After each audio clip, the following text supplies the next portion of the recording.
Strange gaming preferences. Hey, I got one. Sticking your underwear in the freezer overnight before you play Ghouls and Ghosts. I find it helps you keep your cool. And the proof is in the pudding because I've beaten this sucker multiple times. Now, maybe you don't freeze your underwear overnight. Maybe you just freeze it for 10 minutes. Hey, sometimes all it takes is just a quick little brisk cool down to get the job done. But regardless of what you do, I find that when it comes to people's strange gaming preferences, it can actually be a great way to get some suggestions. I mean, with the freezing your underwear thing, don't knock it till you try it. You may do it once and come to find there's no going back. I've seen some people bring up their strange gaming preferences before, and then other people respond by saying, hey, you know what? I think I'm gonna try that, and then it actually works out for them. For example, I once saw somebody suggest holding the Nintendo 64 controller, the analog stick, with their pointer finger and their thumb. And you might be thinking, now wait a second, this thing's already awkward enough to hold. We're gonna make it even more awkward? Well, perhaps it's a desperate times call for desperate measures. And you know, you hold it with these two fingers and then you think, wait, but how the heck do you press the Z button? Well, you can actually get it with your middle finger. You can move it over and get it with your middle finger. So, I don't know, maybe try it out. Maybe you'd like that, I don't know. But hey, it worked for somebody. Oh, and I almost forgot to mention, when holding the controller this way, the person also said that they have the controller resting on their lap, so keep that in mind as well. Now, with the Nintendo 64 controller being as unconventional as it is, it leaves a lot of room for getting up to all sorts of wacky stuff. Whereas with most more conventional controllers, I find most people just go with the old tried and true Tommy Two Thumbs approach. Although, when people do get a little bit weird with it, what I notice is people try to get all sorts of different fingers involved on the buttons over here. Do you do that? I'd be curious what type of shenanery some of you get up to. Oh, and real quick, while we're talking about unconventional controller methods, how about slamming one into your little brother's head because he just beat you at a game? Can't say that I can recommend that one.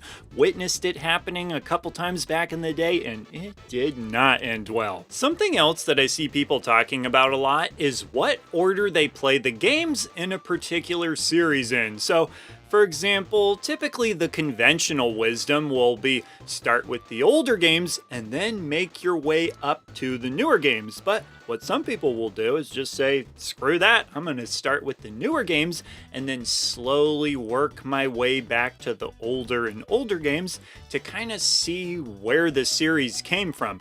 Or, you know, people might just say, screw it, I'm just going to play the games in a completely random order. Now, typically that's going to be more relevant for series where the story is really important. I mean, you play the Virtua Cop games out of order, you're probably going to be okay. But the other thing to factor is stuff like gameplay, the mechanics, the controls. All that kind of stuff is going to change over time, and so what order you play the games in could really impact your experience. Something else that I see a lot of is people mentioning that a particular game in a series is their favorite that's generally considered one of the worst or weirdest games in the series that not many people like, and they're very self-aware that that game isn't typically people's favorite, and so they'll say, yeah, you know, this game, most people don't like it, but I do, and I don't care what anybody else says about it. And I like that attitude. Like what you like, and don't apologize for it. In fact, Bomberman 64 is one such game for myself, and Bomberman 64 is definitely not considered one of the best Bomberman games, not even close, but I love it still, and given the choice of having a nice 4-player Bomberman match and whatever Bomberman game I want with other people, I would choose Bomberman 64. Problem is, nobody else really cares about the game, and so the odds of that happening are pretty low.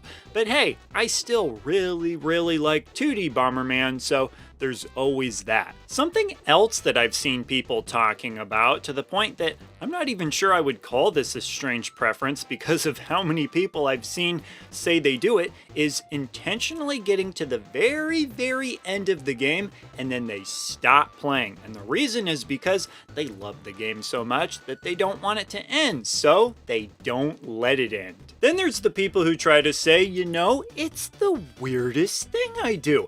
I start games and then I don't finish them, and then I do this over and over again. Well, that's maybe not that strange because seemingly everybody does it. I think it's also worth mentioning that once upon a time, it would have been considered a strange gaming preference to simply want to play older video games. Quick little story for you. So in the year 2010, I find a retro gaming shop that's in a mall nearby. So I go there to check it out and I buy myself a copy of Super Mario 64, and boy, howdy am I excited to play that sucker.